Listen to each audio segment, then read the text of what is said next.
Bonjour à tous, bonjour Salah Gawa. Bonjour. Bienvenue dans notre émission Kaina TV Outside, émission que nous réalisons dans le cadre du festival Arabesque. Merci d'avoir accepté notre invitation.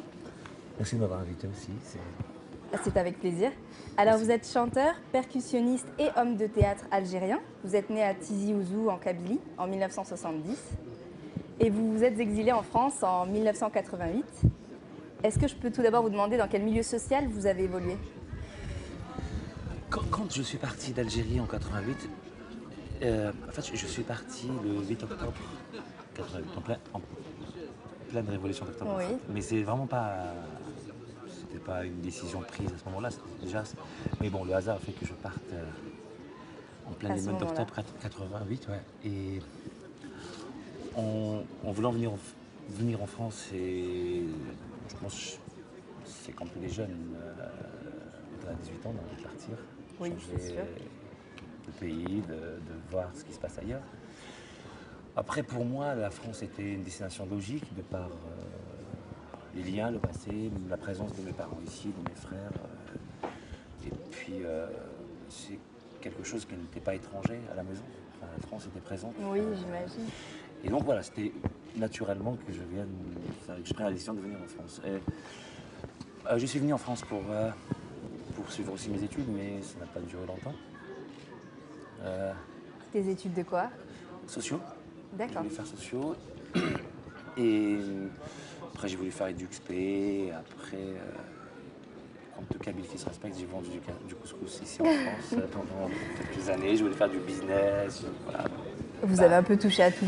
Voilà, mais en fait, une chose est sûre, c'est que quand je suis parti d'Algérie, j'étais à 10 000 lieues de penser un jour à faire de la musique, du théâtre, mais vraiment pas. Et justement, qu'est-ce qui vous a amené à découvrir ce monde artistique?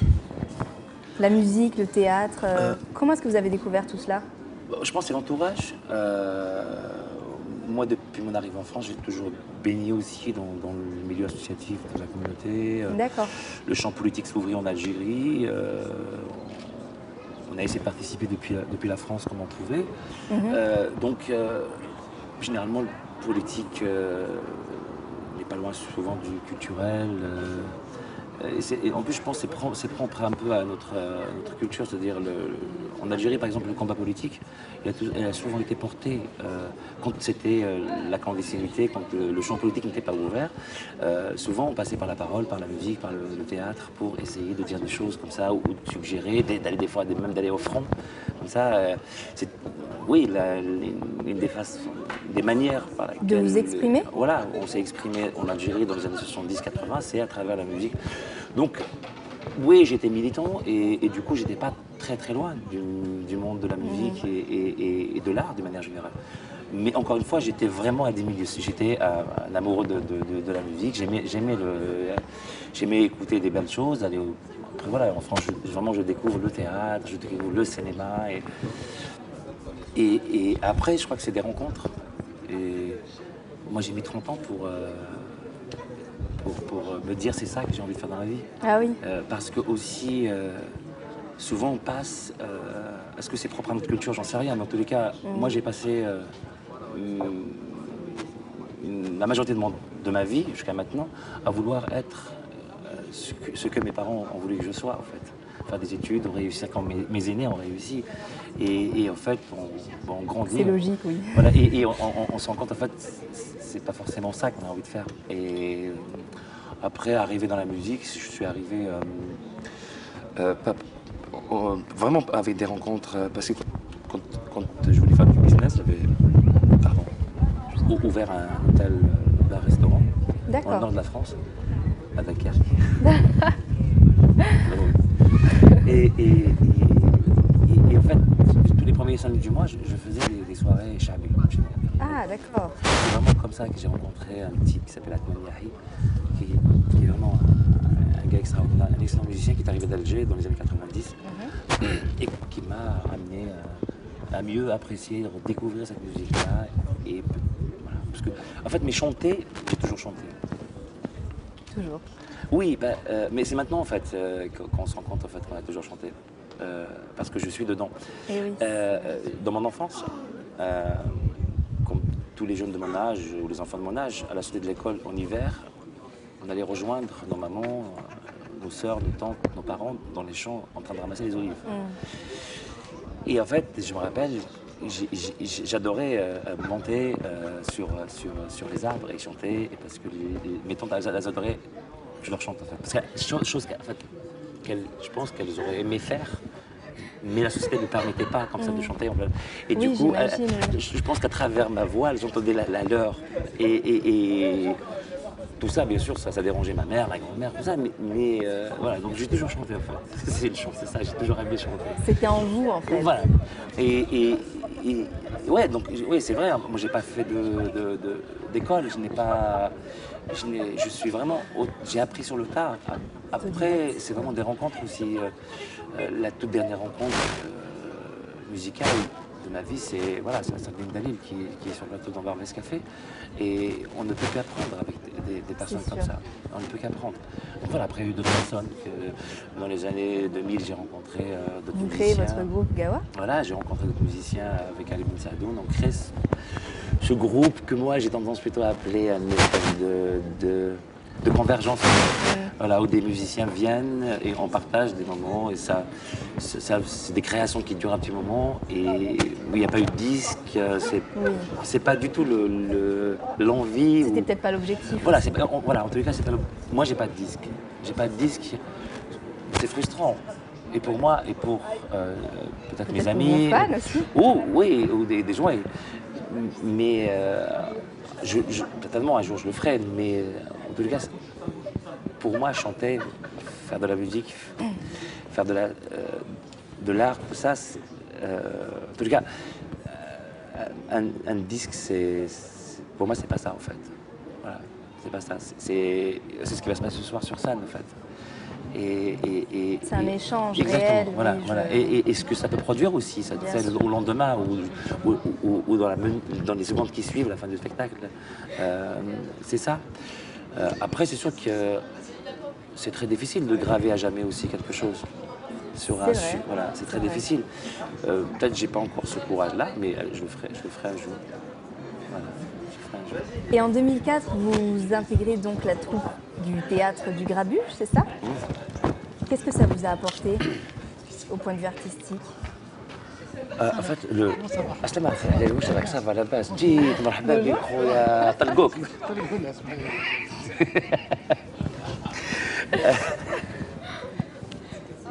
Personnage à la Lou. Oui, donc qu'est-ce que le théâtre vous a apporté au point de vue artistique? Avec le théâtre, j'ai appris, je pense, la rigueur. La rigueur? Ouais, vraiment la rigueur. Qu'on trouve peut-être moins dans le monde de la musique. Je sais pas, en tout cas, le monde auquel j'ai appartenu musicalement n'avait pas cette rigueur-là de travail, de concentration. Et puis ça, en rencontrant en fait la compagnie du théâtre du Grabuge à Lyon, dont je suis artiste associé maintenant. Oui. En fait, ils étaient en train de travailler sur un texte de théâtre, s'appelle Antigone de Beauchot. Ah oui, d'accord. Et je pense que ma rencontre avec ce texte a bouleversé ma vie. C'est vrai? Vraiment. À ce point? Oui, autant qu'homme. Elle a bouleversé ma vie autant qu'homme. Et je crois les petits restes que j'avais sur les rapports entre femmes et hommes, de là où je suis venu, de cette Algérie, de cette Kabylie traditionnaliste, etc., où la femme, elle a sa part dans la société, mais où l'homme s'accapare la plus grande majorité du gâteau. Et j'aurais définitivement, j'ai changé. Ce texte m'a vraiment changé. Et du coup, j'ai appris peut-être à... En tout cas, oui, ma première rencontre véritable avec le théâtre, donc c'est ce texte. Oui. Et je crois que ce texte, et en même temps ce théâtre, m'a appris à être un homme, je crois. Voilà, voilà, c'est ça. Et après, d'autres projets sont nés avec la compagnie. On a joué. Antigone, on le joue tout le temps, ce spectacle, et on n'a pas envie de le lâcher. Continuellement? Oui, on le joue tout le temps, parce que c'est un beau texte. Il a été monté en plusieurs formes, ce spectacle. Et maintenant, on n'est vraiment que deux. Il y a Magali Bonac qui incarne Antigone. où elle fait aussi exister les personnages d'Antigone. Et moi, je chante en arabe et en kabyle dedans, comme étant la double voix, en fait, la voix d'Antigone. Parce que le spectacle s'appelle Le Cri d'Antigone. Et donc, voilà, en fait, moi, je crie. Et le cri, il est traduit enfin, par des chants a cappella. D'accord. Après, je travaille sur Ulysse toujours, mythologie. Et après, on a beaucoup sur la thématique de l'exil, de l'immigration. Oui. Avec un spectacle abouti, Anna et ses sœurs. Et il a un des derniers spectacles qui est particulier en fait. Cette forme, elle s'appelle Post-Avalise. Post-Avalise, oui. Voilà. Qui est en perpétuelle en fait, évolution parce que la forme du spectacle existe, mais à chaque fois qu'on arrive dans une ville, on recrée le spectacle. Ah, ça, c'est super. Voilà, l'idée en fait, il y a un orchestre, un comédien, une comédienne, un chanteur et un chœur de femmes. Ce chœur de femmes n'existe pas au départ. Donc on le crée dans la ville. On arrive. On le crée dans la ville, ça prend un certain temps bien sûr. C'est ouvert à toutes les femmes, à tous les âges, à toutes catégories sociales, à toutes les langues, à toutes les origines. À tout le monde. À tout le monde. Et il n'y a pas de casting, on ne dit pas que vous chantez bien, celle-là, elle chante Il n'y a pas de sélection. Il n'y a pas de sélection, c'est juste comment raconter cette histoire de l'immigration, enfin, plutôt de l'exil, de l'exil, pas de l'immigration, vraiment l'exil autant qu'État en fait. Comment le raconter de là où on est, de là où on est venu. En fonction du vécu voilà, et exactement. Et donc, du passé. Voilà. Et donc ces femmes chantent et en même temps, avec Sylvain Bolreda, qui est comédien dans le spectacle, ils écrivent des textes ensemble où dans le spectacle, elles prennent la parole en fait. Elles racontent. Elles racontent. Donc rapport intime à l'exil. Et tout ça est porté par donc, un orchestre et ces chants magnifiques de Hasnaoui, de Hanifa et Slimane Azam. Voilà. Enfin, après, il y a eu un choix de ma part qui était dès le départ de raconter cette histoire-là à partir et à travers des chansons de Hasnaoui, Slimane Azam, Hanifa pardon, et Slimane Azam. Il y a beaucoup de chanteurs algériens qui ont chanté l'exil, mais ces trois ont la particularité d'avoir écrit, composé essentiellement ici en France. Et ils sont morts tous les trois en exil. Ah oui, d'accord. Voilà. Et puis, parce qu'aussi c'est des femmes, et je voulais aussi que... souvent on me dit, mais pourquoi vous êtes aussi sectaire? Pourquoi il y a juste des femmes, on ne peut pas mettre des hommes? C'est un choix voulu dès le départ en fait. Et à mon sens, pour deux raisons. La première raison, peut-être que je n'ai jamais entendu ma mère me parler d'exil de mon père. C'est vrai? Jamais. Jamais. Même ce spectacle, elle est au courant, on est parti le jouer en Algérie, on a joué à 15 km de la maison, elle n'est jamais venue le voir. Parce qu'elle savait, elle sait ce qu'il raconte. Parce qu'elle a vu le DVD à la maison. Il y a une sorte de tabou autour de ça?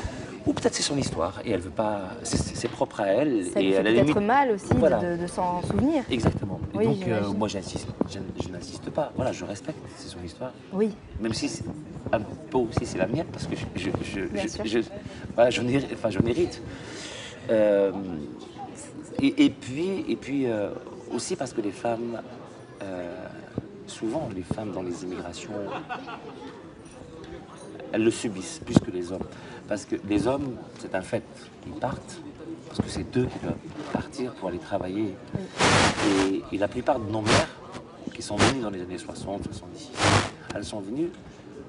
Elles suivent. Elles ont suivi. C'est normal, c'est leur famille. Voilà, elles suivent le marque. Oui. Et du coup, à la limite, on leur demande pas trop leur avis. Est-ce que vous voulez partir ou pas? Moi, ma mère, on lui a demandé son avis, elle n'a jamais voulu vivre en France. D'accord, elle a fait son choix. Voilà, parce qu'on lui a demandé son avis. Elle a eu cette chance-là. Elle n'a pas voulu quitter son village, elle n'a pas voulu quitter. Même si elle est venue résider en France, elle revenait régulièrement, elle vient régulièrement, mais elle n'a jamais passé plus de 3-4 mois en France. D'accord. Voilà. Pour elle, c'était inimaginable de quitter par exemple mes grands-parents. Voilà. Elle ne pouvait pas abandonner mes grands-parents. C'est un autre rapport à la vie. Et voilà, donc on est en plein dedans, on l'a joué, on l'a fait plusieurs formes comme ça à Lyon, on a fait ça à Sevran cette année, dans le mois de mars, dans la banlieue parisienne. Et certainement, on va le refaire dans la région parisienne cette année, l'année à venir, et puis Saint-Etienne aussi, voilà. D'accord. Et si l'on revient sur Barbès Café, depuis quand est-ce que vous y participez? depuis quand est-ce que vous avez rejoint l'équipe Samira Bramia, Rafid Djemai? Dès le début, en fait. Dès le début, oui. Zena Zaïch, qui est concepteur de spectacle. On s'était rencontrés sur deux. En fait, il est venu voir deux spectacles pour lesquels je jouais. C'était Antigone, justement, où je jouais Capella, et Ulysse, la Villette. Et c'est comme ça qu'on s'est rencontrés. Du coup, on a parlé. Il a vu qu'on partageait un peu le. Je pense, c'est comme ça qu'il m'a appelé. Il avait ces mêmes questions sur de là où on vient, qu'est-ce qu'on fait là, pourquoi, comment raconter ça. Donc oui, j'ai rejoint l'équipe dès le début, en fait. Et ça vous a apporté beaucoup? Énormément. Énormément. D'abord musicalement, j'ai eu la chance de partager le plateau parce que j'ai vu ces deux talents. Donc je voulais dès le départ, voilà, c'est un bonheur de travailler avec lui, ce monsieur. Et puis en racontant cette histoire de l'immigration algérienne à travers Barbès Café, c'est-à-dire je raconte un peu ma propre histoire et du coup ça fait vachement du bien j'imagine, de oui. le dire. Voilà. Pourquoi avoir choisi Arabesque? Pourquoi vous êtes-vous impliqué dans ce festival? C'est la première fois que vous y participez? Moi, en ce qui me concerne, oui. Après, je ne sais pas, mes collègues ou le Cabaret Sauvage, s'ils sont venus déjà avec des spectacles ici, je ne sais pas. Moi, je ne suis même pas venu en tant que spectateur, malheureusement, parce que je n'ai pas pu. C'est comme ça, mais c'est quelque chose que je suivais, comme ça de loin. C'est drôle parce que depuis 3-4 saisons, là, j'ai eu les plaquettes entre les mains. Même à Alger, je crois que C'est vrai? Oui, j'ai récupéré une. Moi, je pense que le spectacle Barbès Café, il a naturellement sa place dans la démarche artistique du festival. Parce que quand on voit, que ce soit cette édition ou les autres, c'est-à-dire qu'il y a cette volonté de transmettre, de partager, de raconter, de débattre, de poser des questions sur, sur ce que nous sommes, d'où on vient, de nos problèmes, de nos espoirs. Exactement. Voilà, notre identité, entre guillemets, aussi multiple qu'elle soit. Mais voilà, et puis je découvre aujourd'hui le lieu, il est magnifique. Voilà. Il y a un cadre superbe. Oui. Voilà, c'est vraiment un rêve Si vous avez l'occasion d'y venir en tant que spectateur, il ne faut pas hésiter. Je reviendrai, j'espère. J'espère, voilà. Et que pensez-vous des thèmes du Festival Arabesque cette année qui sont la mer, MER, et la mer, MERE? Qu'est-ce que ça vous évoque? La même chose pour moi. La même chose? Ouais. Pourquoi ça? Quand j'ai traversé la mer, MER. La Méditerranée. Ouais. Ma mère, MERE, m'a jamais quitté en fait. Elle a toujours été là dans votre cœur. Voilà. Et cette mère, ER, a souvent été un rempart entre nous. Donc ma mère, pas seulement que ma mère, mais tout ce que j'ai laissé derrière moi. À travers elle, tout ce que j'ai laissé derrière moi. Vous savez, quand je suis arrivé en France en 88, on ne m'a pas chassé d'Algérie. Je suis parti, comme je vous le disais, comme tout jeune. Voilà, j'avais 18 ans, j'avais envie de partir. Il n'y avait pas de raison particulière? Non, oui, je voulais continuer mes études. C'est vrai qu'il y avait un problème au niveau de ma scolarité en Algérie. Je voyais que l'enseignement en Algérie n'aboutissait pas trop. Malheureusement, on voit le résultat aujourd'hui, c'est pas fameux. Et donc voilà, je voulais aussi aller rencontrer découvrir d'autres univers. Et en arrivant ici, j'ai mis un temps fou pour m'adapter. C'est vrai? Mais bien sûr, parce que tout d'un coup, il y a 18 ans de sa vie, c'est 18 années tous les jours, chaque pas qu'on fait dans la rue, etc., sont remis en question en fait. Totalement. Totalement. On ne dit plus bonjour de la même manière, on ne parle plus de la même manière, on n'a pas la même langue, on n'a pas la même référence. Et du coup, c'est pas quelque chose de naturel. Moi, souvent, quand des amis français me parlent, et je dis, oh, doucement, vous me parlez en français, ça atterrit là en français, je traduis en kabyle. Faut traduire, oui. Après, je pense en kabyle, je traduis en français, après, je vous réponds oui. Ce que ça oui. Et c'est pas toujours évident. Peut-être de moins en moins maintenant. De moins en moins maintenant. Aujourd'hui, voilà, j'ai un peu plus de ma vie ici que d'autre côté. Même si je suis reparti depuis 3 ans pour y vivre d'une autre manière en Algérie, redécouvrir ce pays qui est le mien autrement. Oui, aujourd'hui, je me sens aussi d'ici, comme je me sens aussi de là-bas. Mais vraiment, réellement, je suis d'ici, je suis de là-bas, réellement ancré dans les deux. Mais pour arriver à cela, il y a eu tout un parcours, un chemin, un temps. Ça a été très dur de vivre comme ça avec cette boule au réveil, parce qu'on a envie de choisir à un moment. Et le choix n'est pas toujours simple. Voilà. À faire. Mais encore une fois, j'ai mis beaucoup de temps, mais j'ai compris qu'il ne fallait pas choisir en fait. Il fallait choisir les deux. Les deux, Et c'est un bonheur. j'imagine. Voilà, c'est un bonheur. Alors Barbès Café, un spectacle qui relate toute l'histoire de l'immigration maghrébine en France entre 1930 et 1970. Pour vous, l'immigration, est-ce que c'est une forme de sacrifice? Comment est-ce que vous percevez l'immigration? Non, je ne crois pas que ça a été un sacrifice. Non, je ne partage pas l'idée du sacrifice. Moi, je pense que ça a été dur. Ça a été dur pour nos parents, ça a été dur pour nos grands-parents, ça a été dur pour certains d'entre nous, ça l'est encore dur pour certains d'entre nous aussi. Mais je ne pense pas que ce soit des sacrifices. C'est comme, en fait, une mère ou un père qui dit que je me sacrifie pour mes enfants. Moi, je ne peux pas entendre ça. Et les enfants n'ont rien de moi. Pas l'idée du sacrifice. C'est un mot qui est lourd de sens, à mon avis, le mot sacrifice. Qu'on puisse dire que l'immigration a été quelque chose, un vécu terrible, peut-être avec des séquelles, pour certains chez Bani qui sont jamais, ils vont les emporter avec eux. Mais aussi l'immigration a permis, je pense, de l'autre côté, à nous ouvrir. Voilà. Même ça a été dur, vraiment dur. Mais moi, je n'irai pas jusqu'à dire sacrifice, non. Je vais vous montrer une image, vous allez me dire ce que ça vous inspire. La voici. Pour vous, ça, qu'est-ce que ça représente? Ça, c'est les années 70-80, ça. Le départ. Le départ d'immigrés. Avec le mot liberté là-haut. Liberté qui est le nom du ferry. Oui, mais ça a un sens en fait, pour moi. Pour vous, ça a un sens? Bien sûr. Quand on part toujours pour chercher mieux. On cherche jamais, on quitte jamais un lieu pour aller trouver pire. C'est sûr. Il y a toujours de l'espoir et certaines attentes. Et moi, je pense que l'immigration maghrébine, et en particulier celle que je connais le mieux, algérienne, elle a apporté. Il ne faut pas qu'on soit victime. Moi, personnellement, je ne suis plus au regard de la communauté mondiale.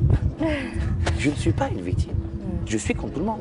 Je suis, normal. m'appelle Salah, je suis né en Algérie, c'est un fait. Vous avez une histoire particulière? J'ai une histoire, bonne, mauvaise, je l'assume. J'assume pas tout parce que je ne suis pas responsable de tout. Oui. Mais aucunement je me sens comme victime, même vis-à-vis de la France aujourd'hui, par rapport à tout ce qui s'est passé. Moi j'ai envie de tourner cette page-là, mais avant de la tourner, il faut qu'on discute un peu. Mais moi je ne parle pas en tant que victime. Ce n'est pas dans un rapport de règlement de compte.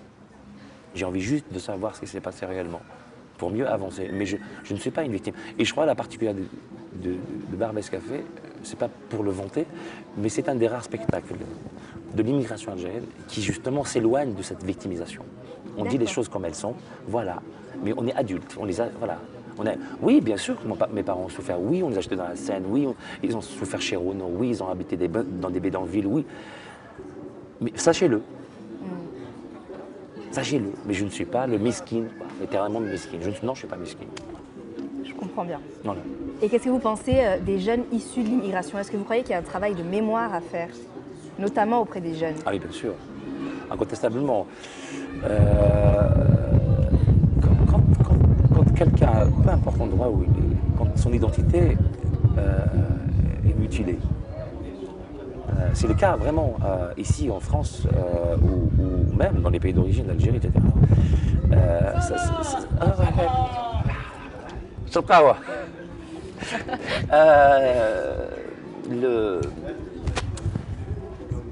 J'ai perdu le fil. Non, ça va me revenir. L'identité est quelque chose, quelque chose d'important pour la personne, pour que l'individu puisse avancer. Pour qu'elle puisse exactement avancer, se développer. Avec des repères.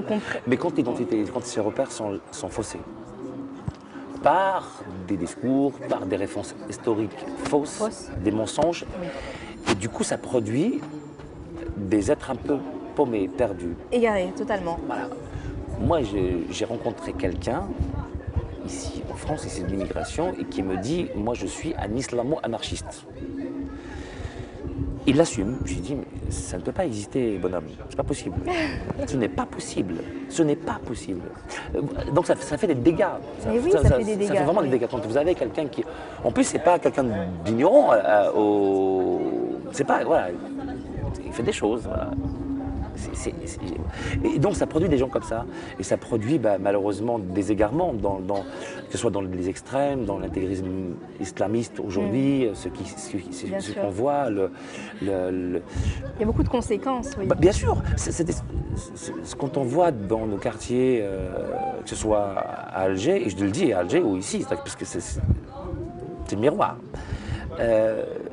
Ces habits, moi j'appelle ça des accoutrements, franchement, ces barbes, ces djellabs, ces trucs, ils ne sont aucunement propres à notre histoire. C'est pas à nous. C'est vrai. Nous sommes des Nord-Africains, nous sommes des Méditerranéens, avec nos habits traditionnels, avec nos... Jamais on m'a appris que pour être musulman, il faut laisser pousser la barbe. Oui, jamais, même si elle est en train de pousser en ce moment, mais jamais on m'a dit qu'il faut mettre un qamis pour être musulman. Jamais on a dit à ma soeur, à ma mère, qu'il faut porter le voile ou le djellab ou le niqab pour devenir musulmane. Ça fausse totalement et ça, le réel. à mon avis, c'est aussi la faillite de l'État. C'est la faillite aussi des politiques. Si on parle en France, des politiques, qui est exploité par ces groupuscules extrémistes et qui vont là où il y a du vide et on essaie de récupérer et de faire travailler. Et quand la personne n'est pas nourrie intellectuellement, et vous savez, un cerveau quand il est presque vide, on peut tout mettre dedans. Quand il est un peu nourri, les choses ont du mal à... Parce qu'il y a du répondant. Voilà, il se dit ça, c'est... Voilà. Mais quand un cerveau est vierge, on peut balancer quand même. Juste un mot pour la fin, je vous montre cette image. Et simplement que vous me disiez quel avenir vous voyez pour les jeunes en Algérie. Et si vous aviez un rêve pour l'Algérie, qu'est-ce que ça serait? J'ai plusieurs rêves pour l'Algérie. Cette image, Harraga, c'est le film de Marzaq Alouache. Oui. C'est la saison là, malheureusement, ça reprend. J'ai une histoire qu'on m'a racontée. Un jour, ils ont attrapé un jeune sur la côte vers la Kabylie. Mais il était en haute mer, avec une planche. Il a bricolé une espèce de canoë, ça, 2 jerrycans, un sac à dos, une boussole, un téléphone portable et une rame. Il a été arrêté par les gardes-côtes, interviewé par un journaliste. Et le journaliste lui demande, mais quel courage? Il dit, mais comment as-tu pu avoir un courage pareil pour aller affronter la mer, comme ça, sur une embarcation? Oui. La réponse de ce jeune, elle est terrible. Il dit, mais moi, j'ai pas de courage. C'est vous qui restez dans ce pays qui avez du courage. Ouais.